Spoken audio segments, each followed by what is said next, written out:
This is a quick video to try to get some feedback from the race directors who are taking a look at RunSignUp for their corporate team races. Um, and we only have the first part done, and this is a prototype, but we believe in kind of iterative design and getting feedback from you. So hopefully this is a good forum to facilitate that. So there's going to be three basic interactions with the system. And we only have the first one done at this point in time. And again, this is prototype, and we're looking forward to your feedback. So the first is the race director setup. And this is where the race director determines the types of teams and the parameters associated with those teams, like when teams can be created, who they can be created by, when can people join the teams, who pays for what fees.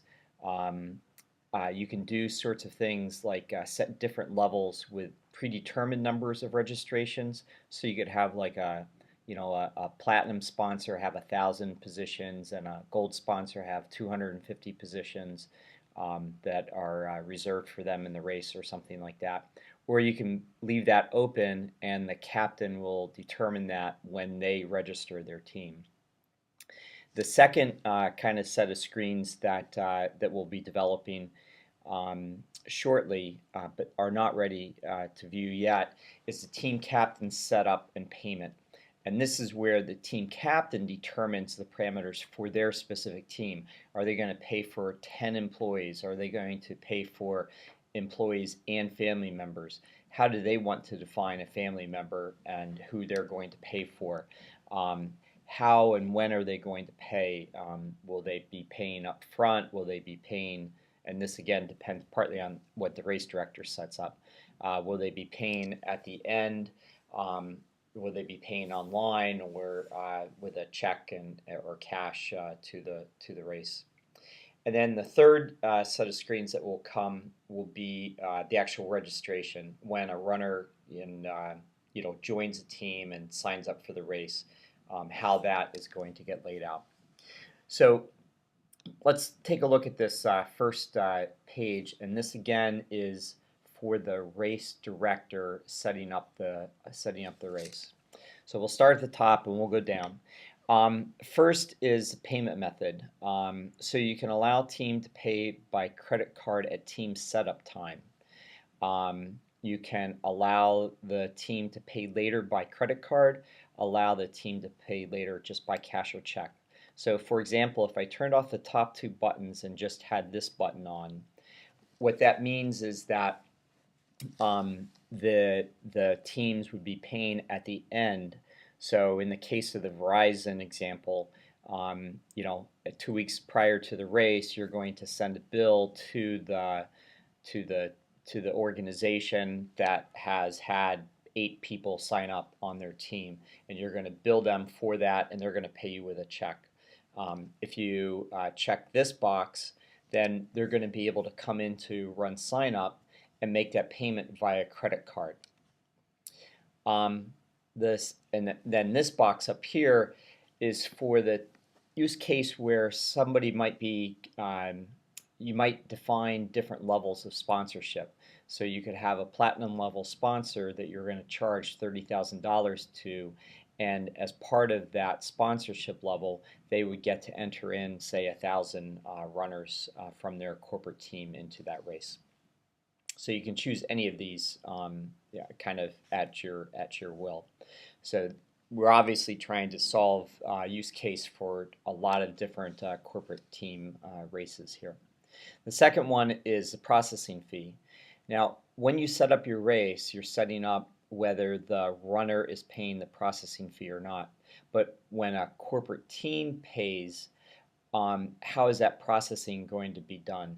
Meaning that if they pay by credit card, if you have this checkbox checked up here, and the team is signing up to pay, and they use the credit card via RunSignUp, who's going to be paying that? Will the team be paying that processing fee, or will the race be paying that processing fee? So for example, in that $30,000 example, would the race pay the processing fee out of the $30,000, or would you calculate the processing fee on top of the $30,000 and have them pay that if they're paying by credit card. And obviously they would not pay that processing fee if they paid by check. Team registration options allow any user to create a new corporate team. And then the other one is whether you're going to force registrants to enter a code for the team to cover the event cost. And what that means is that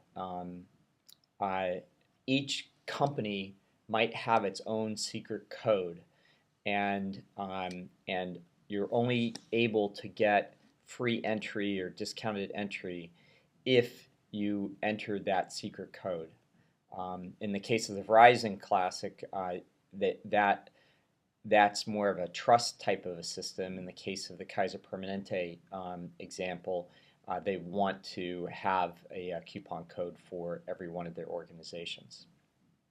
On this, allowing any user to create a new corporate team, some races will want to control that, and the race directors will be creating each and every new corporate team. They would be coming in like a team captain, but only they would be able to set that up. Team creation opens and closes. This is, when captains are allowed to create a team. And then when can people join teams? An opening date and a closing date for joining teams. So down here you can set up different team types, and I've kind of used two different examples, and you can set up as many team types as you want. So I've set up an example here of a platinum sponsor, and Verizon is the sole platinum sponsor for this event, and that the team setup fee is going to be $30,000. And that this team type requires the race director to manually set the team type. What this means is that nobody else could go in and become a platinum sponsor team and get this type of stuff. You can set the number of free registrations that are included, and you can also set the maximum number of team members. If you leave it blank, it leaves it unlimited. And then what happens down below here, and we're gonna make this fancier and hide this a little bit, but I'm doing this on a test race that we have that has multiple events. It has a volunteer event, it has a 1 mile fun run, and it has an 8K. So what happens is that you could set up to allow or not allow people to join these. So in this case, I'm not allowing corporate team members to join the volunteer group or to join the 1 mile fun run. The corporate challenge only has them joining the 8K. If I wanted to make a specific number of free registrations included on a per event basis, so I could have 500 for the 8K and 200 for the 1 mile fun run, as well as the maximum number of team members, I'm leaving these blank here so that they can, they'll just use the totals that were applied up here, the 1,000 and the 1,500. Again, this is just for the race director to set up team types. You'll do this once, and then you'll be done with that. Let's look at corporate team types, and I've put a description in here, and you can type this in yourself. Any organization can create a corporate team. The team captain sets up how many employees and family members the organization will pay for or help offset the cost of the race. The organization will pay those entry fees 2 weeks prior to the race. So for these are going to be just kind of set up on their own. There's going to be no setup fee. I've set a maximum number of team members to be 100, but you could really set that to anything. You can set it up, again, I've set it up, the volunteer and the 1 mile fun run are not allowing people to join. And I've set up that the 8K is where people can join. Again, I could change that. Another alternative here that you can set up is to set discounted pricing to try to encourage people to register early. And this would allow you to say people that are scheduled before April 1st would have a lower cost to the event, say $25 instead of $30. And so what that does is that in the case of this team, of this corporate team, where they're not paying anything up front, and say their corporate team has 23 people that register before April 1st, those people are going to be paying 23, this corporate team is going to be paying $25 times those 23 people. And then after that, they'll be paying the regular event costs, which would be $30. So this may be a little bit overwhelming for you, but what we're trying to do here is to solve all the different use cases that we've heard from or seen with corporate teams. And the thing to check and to give us feedback on is, do you think that this solves the issues for you for setting up your corporate team?